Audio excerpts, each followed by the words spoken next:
근데 이제 광주 자유미술인 협의회 이제 이 79년에는 그렇게 큰 차이는 없었습니다. 이거는 이 홍성담 선생님 그림이죠. 근데 이 그 79년에 절묘하게 79년에 이제 창립을 하시고 홍성담 선생, 최익균 선생님, 최열 선생님이죠. 최열. 그렇죠? 강대규, 김사나. 근데 이분들 작품을 찾을 수가 없어요, 사실은. 근데 어쨌든 이분들은 5.18을 체험하신 분들이죠. 그래서 전시장이 네모난 이 밀폐된 화이트 큐브에 안온하게 갇혀서 갇힐 수 있었을까요? 없었을까요? 이분들은 그러지 못했던 거예요. 그 삶의 요구, 사회적 요구, 그 현장의 요구를 누구보다 그 절실하게 그 체험하셨던 분들이라 전시장에 안주를 할 수가 없었어요, 이분들이. 그래서 어떻게 했습니까? 시민미술학교 그리고 시각매체연구소를 만들어가면서 그리고 나중에 민미련 민족민중미술운동 전국연합 88년도에 건준위의 그 어떤 흐름을 이끌어 주역이 되는 분들이죠. 넘어가겠습니다. 빨리 가겠습니다. 그러니까 창립. 이거는 최익균 선생님 그림이 비평가로 거의 대부분 사셨기 때문에 경력의 대부분을 비평가로 보내셨기 때문에 그림이 많이 남지는 않았는데 옛날 책을 보니까 이런 그림이 남아 있더라고요. 최열 선생님의 그림. 이거 뭐 감옥, 이거는 뭐 자유 이런. 이상호 선생님. 근데 하여튼 개인적으로는 이분들의 아픔이 있어요. 그냥 쉬는 시간 없이 그냥 가겠습니다. 예. 선생님들 뭐 그냥 그러니까 현발 같은 경우에는 굉장히 많이 남아 있어요. 걸작으로 남아 있어요. 미술관에 다 소장돼 있고. 근데 광자엽 계열 이 선생님들 그림은 많이 안 남아 있어요. 사실 작가 개인으로 보면 굉장히 그 사회의 어떤 요구를 감당한다라는 것이 그들에게는 예술가로서는 굉장히 사실 어떻게 보면 형벌 같은 거일 수도 있었죠. 그렇죠? 뭐 이런 그림들이 이제 남아 있고요. 송만규 선생님 그림은 뭐 이런 어떤 풍경화 스타일 그림으로 이렇게 남아 있더라고요. 언제 김사나 선생님 그림도 그렇기는 한데 하여튼 안 남아 있는 게 굉장히 좀 애석하죠. 전정호 선생님 그림이죠. 근데 이제 또 두렁이라고 82년 뭐 어떤 사람 82년 뭐 단체를 설립한 건 82년인데 창립전을 한 건 83년이다. 뭐 이렇게 얘기를 하기도 하고요. 근데 요 팀은 또 재미있는 게 탈춤했던 분들이에요. 탈춤. 연희패예요. 그러니까 대학에서 탈춤 운동했던 탈춤을 클럽 서클 이렇게 만드셔서 대학 탈춤 운동했던 분들이거든요. 뭐 특히 김봉준 라원식 본명은 양원모 선생님이시죠. 근데 그 라원식으로 저희한테는 글 쓰는 사람들한테는 라원식 한때 그 미스테리가 뭐였냐면 당대 라원식이 어디로 갔냐 이제 이런 거였어요. 라원식 그 최열 선생님과 더불어 굉장히 유명한 평론가였는데 어느 순간 라원식을 찾을 수가 없었죠. 그래서 보니까 이분이 이 필명이었던 거예요. 라원식이. 이름 본명은 양원모 선생님이고 경기도 문화재단에서 사실은 이 커뮤니티 아트를 총괄적으로 지휘하셨던 그런 어떤 행정가로서도 유명하신 분이 라원식 선생님이시죠. 오히려 그러니까 이분은 자기의 어떤 민중미술적인 어떤 이상을 문화재단, 문화행정가로서 실현하셨던 그런 분 중에 하나세요. 그래 두렁인데 시간이 그렇죠? 두렁. 그래서 이 되게 재밌습니다. 이 두렁을 제가 왜 좀 주목하느냐면 광자엽에서 발원하는 그런 현장 예술, 참여지향적인 현장 미술이 이 두렁에 굉장히 영향을 많이 미치고 이 두렁이 83년도에는 잠깐 광저협하고 합류합니다. 그래서 뭐 미술 공동체를 만들고 그래서 광저협의 현실주의가 이 두렁에 굉장히 큰 영향을 미칩니다. 그래서 두렁이 그 문제의식을 이런 식으로 표현해요. 사회적 이상과 미적 이상은 별개의 것이 아니다. 미학적인 가치, 협소한 뭐 미학적인 뭐 가치로 미술 월간체 이런 걸 보면 사회학적인 관점, 저는 사회학하는 사람이라서 그림들을 보면 전시평을 보면 다 똑같아요. 그냥 거기서 거기인 여기서 놀아요. 근데 이분들은 어떻게 해요? 통이 크죠. 미술의 이상이 그냥 미적 이상 속에서만 끝나는 게 아니라 사회를 변화시키겠다는 야망을 가진 예술이었어요.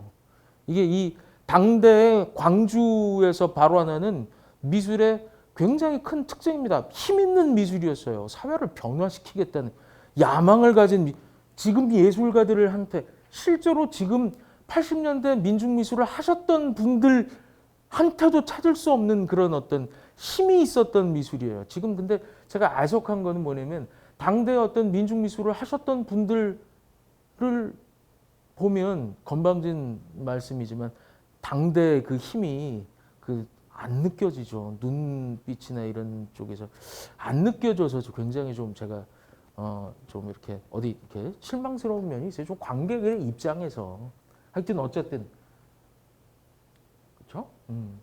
미술은 그렇죠? 아름다움은 늘 새롭다.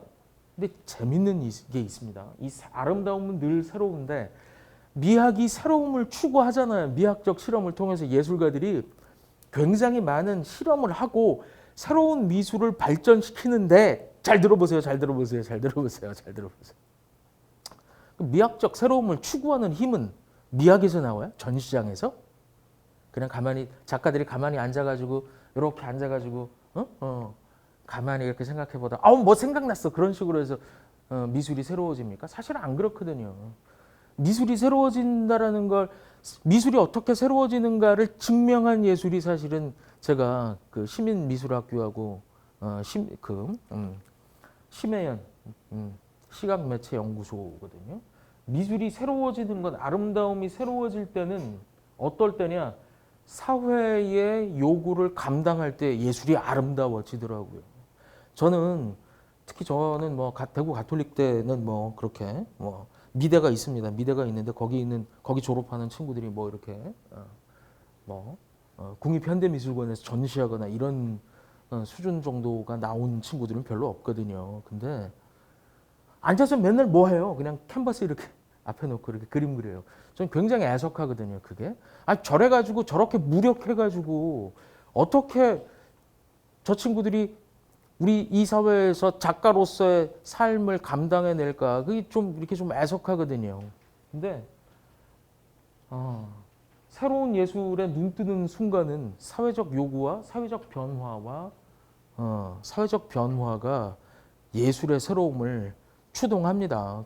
우리 미술책 보면 몇 년도에 누가 했고 알타미라 동굴벽화에서부터 시작해가지고 현대 잭슨 폴로까지 이런 얘기 나오잖아요. 그게 예술의 역사만은 아니에요. 그것을 둘러싸고 있는 사회의 역사가 사회의 변화의 논리가 그 예술과 조응하고 함께 했을 때 그리고 예술이 그 변화에 참여했을 때 결국은 예술이 새로워지더라고요. 이건 제가 예를 그래서 이제 그러면서 이분들이 이제 순박한 자연성, 역동적인 여유, 공격적인 웃음, 객관적 자기 폭로, 공동적 신명, 이런 부분들이 예술을 발전시키는 엔진 같은 것들이었어요. 그리고 이분들이 실험을 하는데 어떻게 실험을 하느냐? 개방적인 공동 작업. 자, private art, 그죠? 개인 예술, 그죠? 개인 예술의 역사를 그 예술의 역사의 틀을 이 실험이 그 틀을 벗어나 버려요. 그래서 어떻게 됩니까? 공동 작업, 그렇죠? 공동 창작. 저자의 저자의 authority 그죠?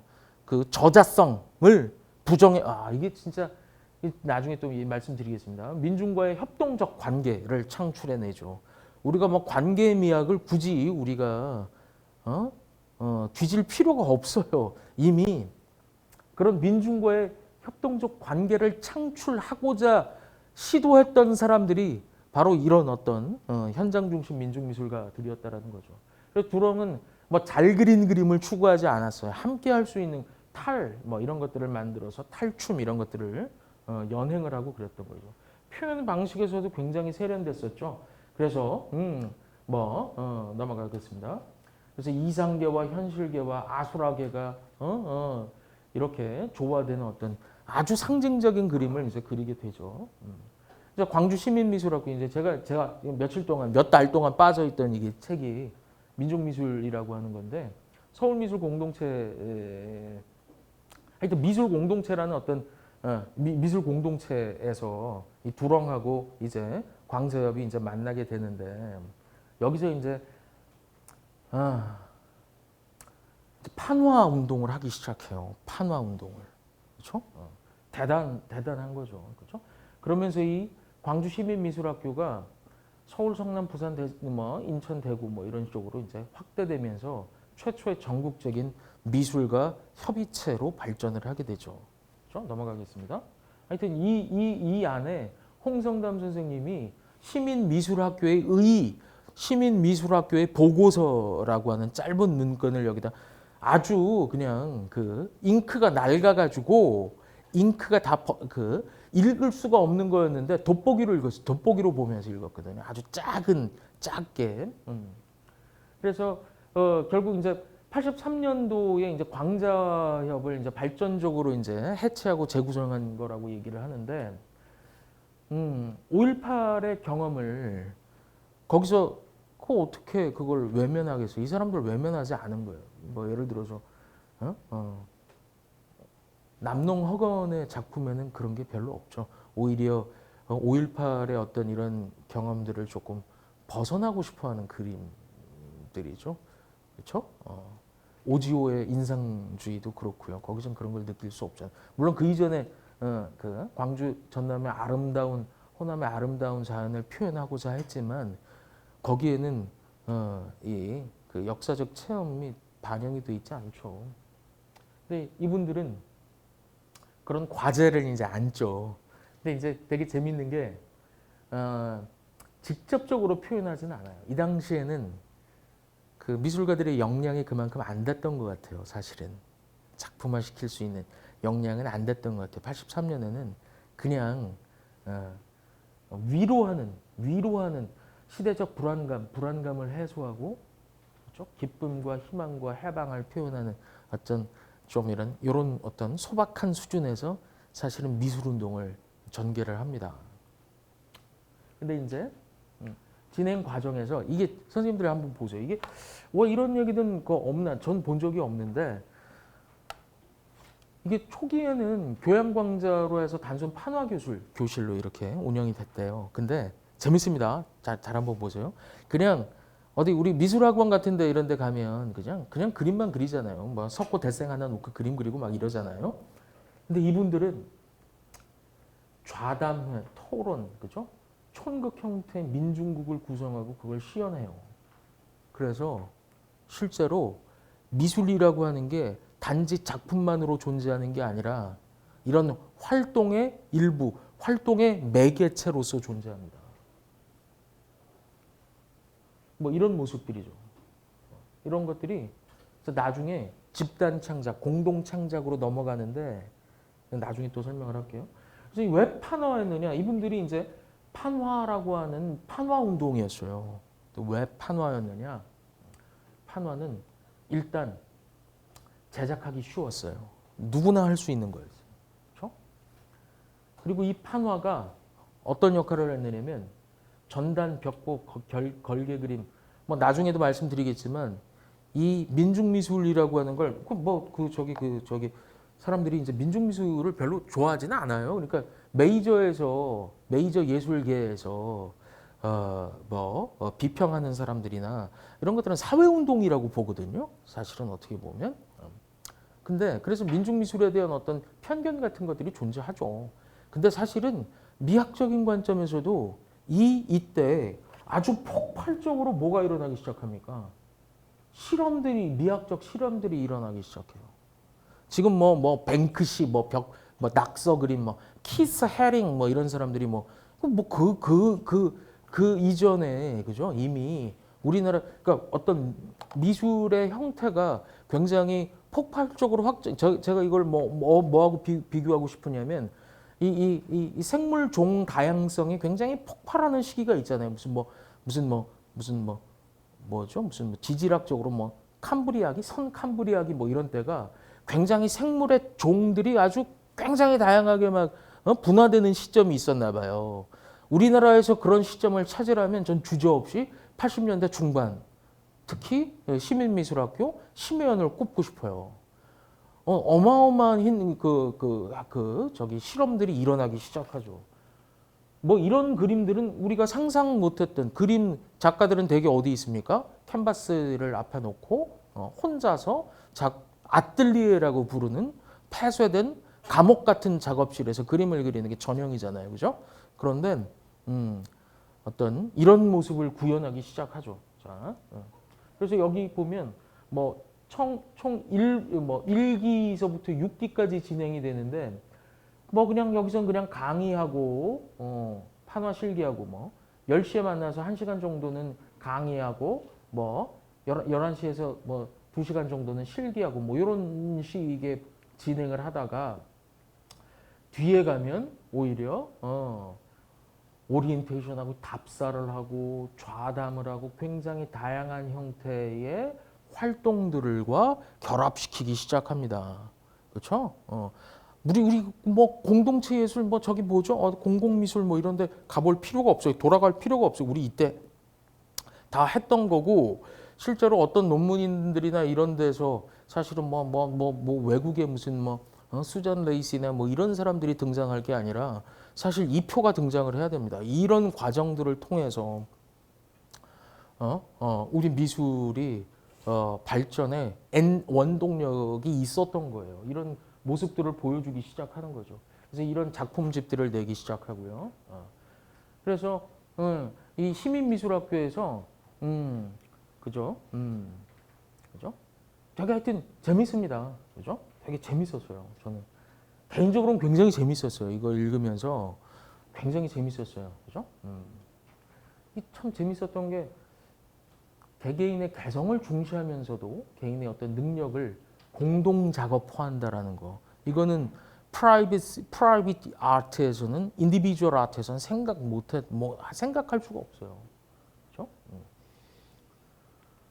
그러면서 이 판화 운동이 실제로 예술이 뭔가라고 하는 걸 좀 성찰할 수 있게 되는 거죠. 예술은 제가 정말 애들 데리고 많이 다니거든요. 이제 애들 데리고 다니는데 광주 비엔날레도 왔었어요. 그때 제가 이제 서강대에서 강의할 때인데 이제 버스를 대절해서 새벽에 애들을 만나서 광주 비엔날레로 왔었어요. 2005년, 2006년입니다. 와서 전시를 애들을 보게 해요. 그리고 제가 물어봅니다. 어땠니? 이렇게 물어봐요. 그럼 애들이 뭐라고 대답합니까? 100명 중에 99명이 뭐라고 대답하는지 아세요? 예측 한번 해보세요. 선생님들 학생들하고 이렇게 미술관에 가잖아요. 한번 물어보세요. 물어보시면 애들 반응이 어떻게 나타날 것 같으세요? 제가 대답하시는 분한테 제 책 한 권 선물해 드릴게요. 나중에. 뭐라고 대답할까요? 정해져 있어요. 정해져 있어. 요건 제가 대답할게요. 선생님 잘 모르겠어요 라고 대답해요. 그러면서 덧붙이는 게 뭐냐면 저는 현대미술을 잘 몰라서요. 이렇게 대답하거든요. 전 잘 모르겠어요. 전 미술을 잘 몰라요. 현대미술은 난해하거든요. 이렇게 대답하거든요. 무슨 얘기입니까? 전시장에 갔다 오면 미술의 기능이 뭐예요? 미술의 기능이. 제가 그래서 참 미술에 대해서 문화사회학을 하고 뭐 예술에 대해서 글을 쓰기 시작하면서도 예술이 싫어요. 애증이 있어요. 왜냐하면 현대 그 미술관의 존재는 뭐냐면 사람들을 바보 만드는 게 그 미술관의 목표인 것 같아. 니네 잘 모르지? 예술이라는 이런 거야. 사실 별거 아닌데. 진짜 그런 경우도 많거든요. 아니 근데 이제 그러니까 누가 독점하는 거예요? 예술을 누가 독점합니까? 작가들이 독점하는 거죠. 작가들만 예술 작품의 의미를 규정할 수 있고, 그렇죠? 니네는 다 바보야. 관객들 다 바보야. 그러니 이 예술가 천재로서의 예술가를 경배해 이렇게 되는 거예요. 근데 그런 어떤 예술을 독점하는 것이 아니라 이 판화는 뭡니까? 누구나 자아를 표현할 권리가 있습니다. 이거 어떻게 나타납니까? 2012년인가 언제 문화기본법이라는 게 생기죠. 뭐 문화예술진흥법, 문화예술교육 지원법 이런 것도 있고 그 모법으로서 문화기본법이라는 게 이제 만들어졌습니다. 거기에 보면 나와요. 실제로 문화는 누구예요?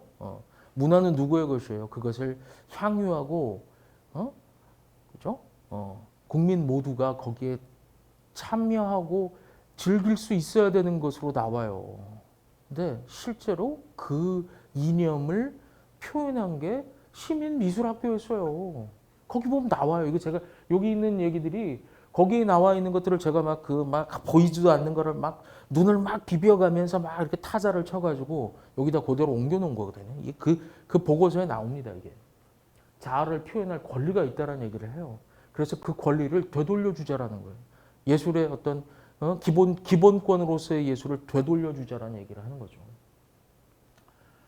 그리고 이제 그 어떤 반대편에 시민미술학교가 지향했던 예술의 반대편에 뭘 놓느냐면 매스미디어에 의해서 대량 생산되고 하나의 판매되고 희소가치에 따라서 독점되고 비인간화되는 어떤 그런 예술을 고발합니다. 이게 대중미술이고 대중을 그냥 마취시켜버리는 거죠. 반면에 시민미술학교의 예술이라고 하는 것은 다른 이웃과 이 더불어가 이제 중요한 거예요. 다른 이웃을 배제하고 나 혼자서 그죠? 내가 독점하고 돈 많은 사람한테 그것을 판매하는 그런 형태의 예술이 아니고 뭐라고요? 더불어 창조하고 더불어 이 판화라고 하는 게 되게 재미있는 게 판화를 이제 여러 찍으면 되잖아요. 잉크만 있으면 되니까. 그래서 찍어가지고 어떻게 하더라? 나누어 갔더라.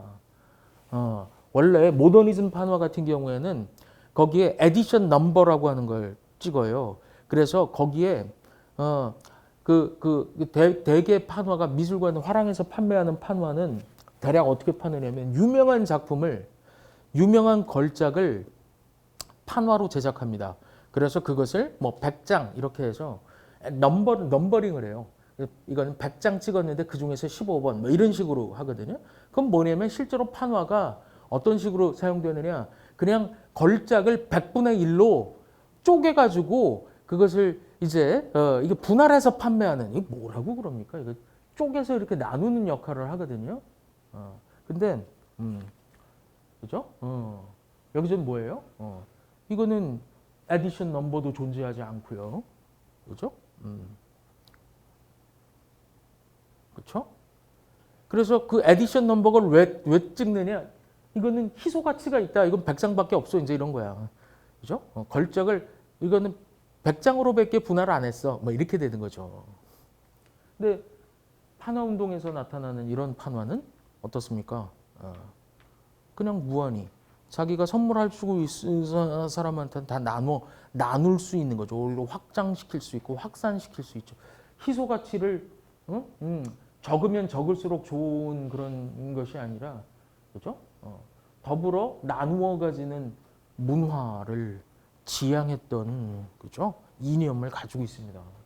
제가 과장하는 게 아니라 사실 그리고 이제 또 예술의 근본적인 어떤 그 기능이 뭐예요? 그냥 과시하고 그죠? 유명한 작가 천재로서 불리워지기를 좋아하는 어떤 작가의 이기심을 충족시키는 게 예술입니까? 아, 저는 사실 제가 사실은 그 저도 좀 아픔이 있어요. 저 예술가들은 굉장히 좋아했는데 제가 그 만나본 인간 유형 중에 가장 이기적인 사람이 예술가더라고요.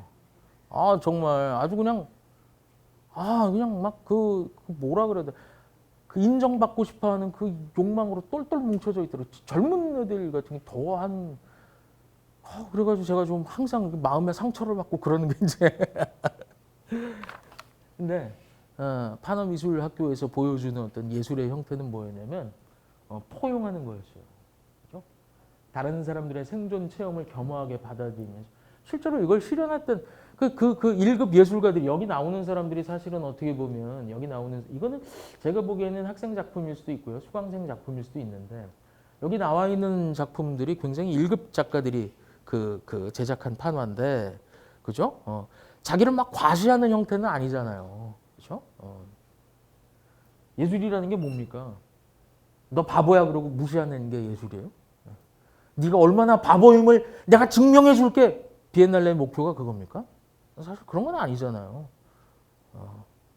저는 좀 제가 사회학자라서 미학적인 요구하고는 제가 작가로서의 미학적인 요구하고 반대로 가는 걸 수는 있는데 어쨌거나 간에 사회적인 요구는 뭡니까? 사회에서 예술을 왜 필요로 합니까? 저는 뭐 진짜 그죠?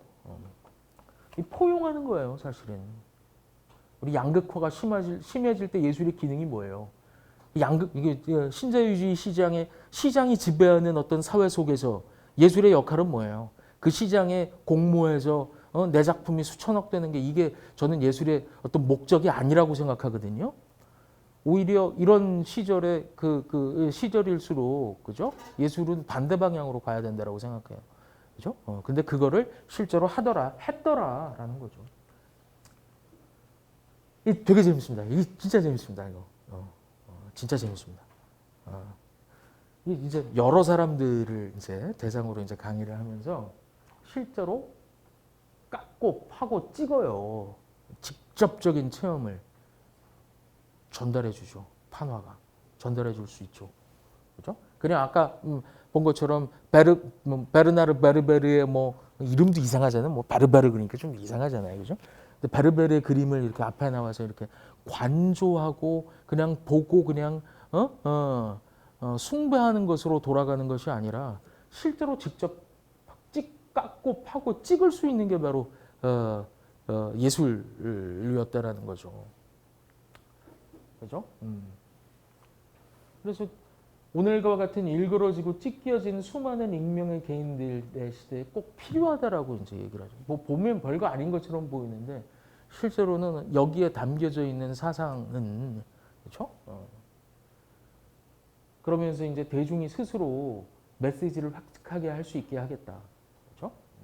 그리고 재밌는 게 여기가 이제 시민미술학교가 모태가 돼요. 모태.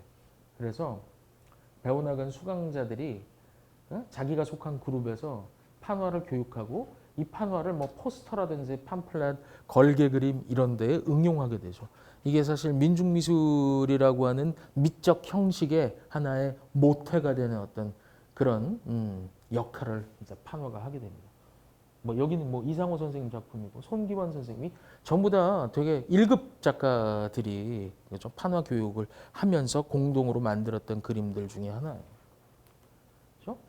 이거 정말 재밌습니다. 너무너무 재밌어요. 이게 83년 85년인가 보고서가 쓰여진 게. 근데 제가 지금까지 읽었던 어떤 비평서보다도 선진적인 개념들을 담고 있어요. 진짜 뭐라고 말씀드려야 될지 모르겠는데 모든 작가들은 예술가들은 모더니즘이 우리가 예술가라고 부르는 사람들은 뭘 추구합니까? 완결성. 완결성을 추구해요. 완성도라고 그러죠.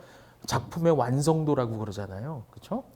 작품의 완성도를 추구하는데 이분들은 그러지 않았어요. 되게 재밌어요. 미완결성 속에 이거 한번 읽어보겠습니다. 민중적 표현의 가장 중요한 특징은 미완결성이다. 그 미완결성은 다른 사람의 개입에 대하여 열려있다. 개방적인 예술.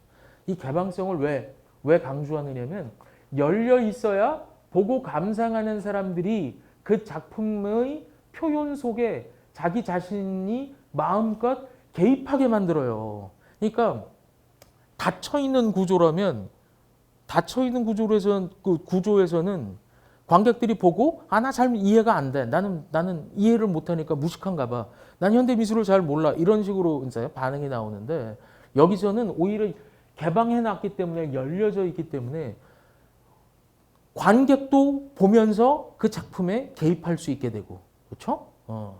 많은 사람들을 담아낼 수 있는 그림을 이제 그런 어떤 그렇죠? 그래서 이 작품들은 능동적으로 개입할 때에만 감상자가 능동적으로 개입할 때에만 완전해지는 그림이 이제 이 당시의 그림들이죠. 보기에는 별거 아닌 것처럼 보이는데 실제로 이 그림들을 그리는 사람들이 추구했던 바는 실제로 우리가 그냥 보는 거하고는 완전히 다른 방향으로 갔다는 거예요. 그래서 이게 소외라고 하는 건 바로 아주 정확하게 그거거든요. 나 작품 보고 잘 모르겠어. 이제 이게 소외예요. 저 작품이 나의 것이 아닌 거죠. 마르크스가 소외라는 얘기를 할 때는 소외가 외롭다 뭐 이런 게 아니고 실제로는 나의 것인데도 불구하고 나의 것이 아니면서 나에게 강제력을 행사할 때, 폭력을 행사할 때 그걸 소외라 그랬거든요. 대표적으로 노동이죠, 노동. 일하는 건 나의 것인데, 나의 일인데, 노동은 나의 것인데 그게 분업화되면서 어떻게 됩니까? 일하지 않으면 안 되는 것, 그죠? 나의 것이 오히려 나를 구속하고 속박하고 나에게 폭력을 가하는 것. 이게 바로 소외거든요. 예술의 소외가 뭡니까? 예술은 인간의 것인데 인간 밖에서 군림하려고 하는 게 소외잖아요. 이런 것들을 극복하죠. 그래서 자기 자신이 그죠? 오히려 그림을 보면서 내가 더 잘할 수 있겠는데? 혹은 나의 것을 개입시키는 거죠. 그렇죠? 오히려 그 미술 속에서 그죠? 자기의 어떤 자기 확신, 자기 자신, 자기 확신을 갖게 되는 그렇죠? 그런 미술. 그죠? 소외를 극복하는 미술. 그죠? 그러면서 동시에 현실을 인식하고 이게 되게 재밌습니다. 이게 되게 재밌습니다. 이게 되게 재밌어요. 선생님들 별 재미 없으시죠? 빨리 끝내겠습니다. 근데 아직 멀었는데 판화 소재를 발견하는 과정에서 잘 들어보십시오. 잘 들어보십시오. 이제 자기의 확신을 주고 자존감을 주고 그 미결정성 속에서 보는 사람들과 제작자들의 결정성을 오히려 강조하죠. 주체성과 능동성을 강조하면서 결국 그 능동적인 주체가 대면하는 현실을 어떻게 해요? 사회 현실을 파악하고 어디 있습니까? 현실을 이제 한번 보십시오. 현실을 그죠? 변화 가능한 것으로 볼 수 있게 하는 거죠. 현실이라고 하는 게 내가 어쩔 수 없는 것이 아니라 그러니까 현대미술을 제가 좀 애증이라고 하는 건 뭐냐면 거대한 제가 아시아 그 문화의 전당 이런 데 가서도 사실은 어떻게 썬큰 구조 해가지고 밑으로 들어가고 이런 것들이 있었지만 불구하고 거기서 어젯밤에 본 미술은 좀 위압적인 미술이었어요. 현대미술의 특징이 뭐냐? 신자유주의 속에서 현대미술의 특징이 뭐냐면 거대한 대미술관, 그죠? 그레이트 뮤지엄 속에서 걸작을 전시함으로써 그것을 보는 관객들에게 뭐예요? 위압감을 주죠. 그래서 이 자본주의 이 속에서 이 시장의 거대한 힘 속에서 네가 얼마나 미약한 존재고 네가 얼마나 힘이 없는 존재고 너는 이 현실을 받아들여야만 해. 넌 수용해야만 해. 너는 무력해 라고 하는 걸 강화시키는 게 사실 현대 예술이에요. 그게 그래가지고 마크 로스코 이게 몇 천 아니 작품을 보고 감상해서 개인에게 어떤 의미를 주는 게 아니라 언론 미디어에서 대중매체에서 뭐라고 얘기하느냐면 야 마크 로스코가 오는데 야 저기 뭐죠? 보험가가 얼마인지 알아? 이런 거예요. 이게 몇 천억짜리인지 알아? 고호의 그림을 보면 고호의 그림으로부터 얻는 어떤 감상을 강조하는 것이 아니라 이게 얼마짜리인 줄 알아? 이런 거부터 시작하잖아요.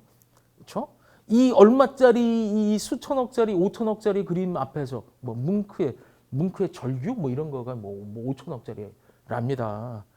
이 그림 앞에서 네가 너의 감상이 저는 뭉크 제가 미술 비평을 시작하는 게 뭐냐면 뭉크의 그림을 보고 저는 절규가 안 느껴져요. 너무 귀여운 거예요. 이렇게 해가지고 그렇죠? 뭐 이렇게 조금만 변형시키면 있잖아요. 그건 뭐 만화 캐릭터입니다, 사실은요. 그걸 자꾸 절규라고 그거를 강요하면 제가 어떻게 하겠습니까, 그거를. 저는 도저히 그렇게 느낄 수 없는데 그것을 위압적인 그 액수 앞에서 이 돈의 힘 앞에서 저는 뭐예요? 절규, 무서워. 공포를 느끼는가 보다. 저는 누군가가 굉장히 반가운 사람을 보고 어머나 여기서 만났네? 뭐 그런 걸 수도 있잖아요. 그렇죠? 그런 판단을 무력화시키는 게 현대 미술이에요. 사실 별거 아닌데. 근데 그렇게 그 작품 앞에서의 무력감을 통절하게 깨닫게 만들므로써 현실, 자본주의 현실은 네가 어쩔 수 있는 게 아니야. 너는 무력한 그 하나의 시장 속에서 구매자일 뿐이야. 구매할 엄두도 못 내는 그런 무력한 존재일 뿐이야를 깨닫게 만들어주는데 시민미술학교에서 우리가 발견할 수 있는 미술은 사실은 뭐냐면 현실이라고 하는 게 우리가 바꿀 수 있는 거야. 너는 그만큼 주체적이고 능동적이잖아. 이미 체험했지. 이제 이렇게. 너는 그 예술적인 의미를 네가 성취할 수 있는 존재라고 하는 걸 보여주는 그런 어떤 목적을 가지고 있었어요. 그래서 역사를 규정해 나가는 주체로서의 자기 인식을 제공하려고 노력을 했죠. 변화의 주체, 민중이 주체가 되는 세상을 만들었죠. 그게 바로 뭐였습니까? 민주화 운동이었었던 거예요. 과연 이런 예술의 예술이 결국 뭐 사회를 변화시킨다고? 과연 그럴까? 예술이 그런 능력이 있어? 실제로 그랬었어요. 민주화 운동 속에서 우리가 민주화를 이끌어냈잖아요. 그래서 사실 국가 권력이 광주에 비엔날레도 하고 막 뭐 양심적인 어떤 정책들을 막 피잖아요. 어떤 뭐 이렇게 도덕적인 어떤 정책들이죠. 그런 것들이. 그런 어떤 뭐 그런 것들을 가져온 건 뭐냐면 사회가 민주화됐기 때문에 그런 거 아니에요, 그죠? 그런데 그 민주화 운동, 민주화하는 과정에서 과연 민중미술, 민중예술 그것이 뭐 음악이 됐던 연행이 됐던 미술이 됐던 그게 탈춤이 됐던 그 민중의 문화, 민중 문화가 없이 민주화 운동이 일어났을까? 아니라고 보는 거죠, 저는.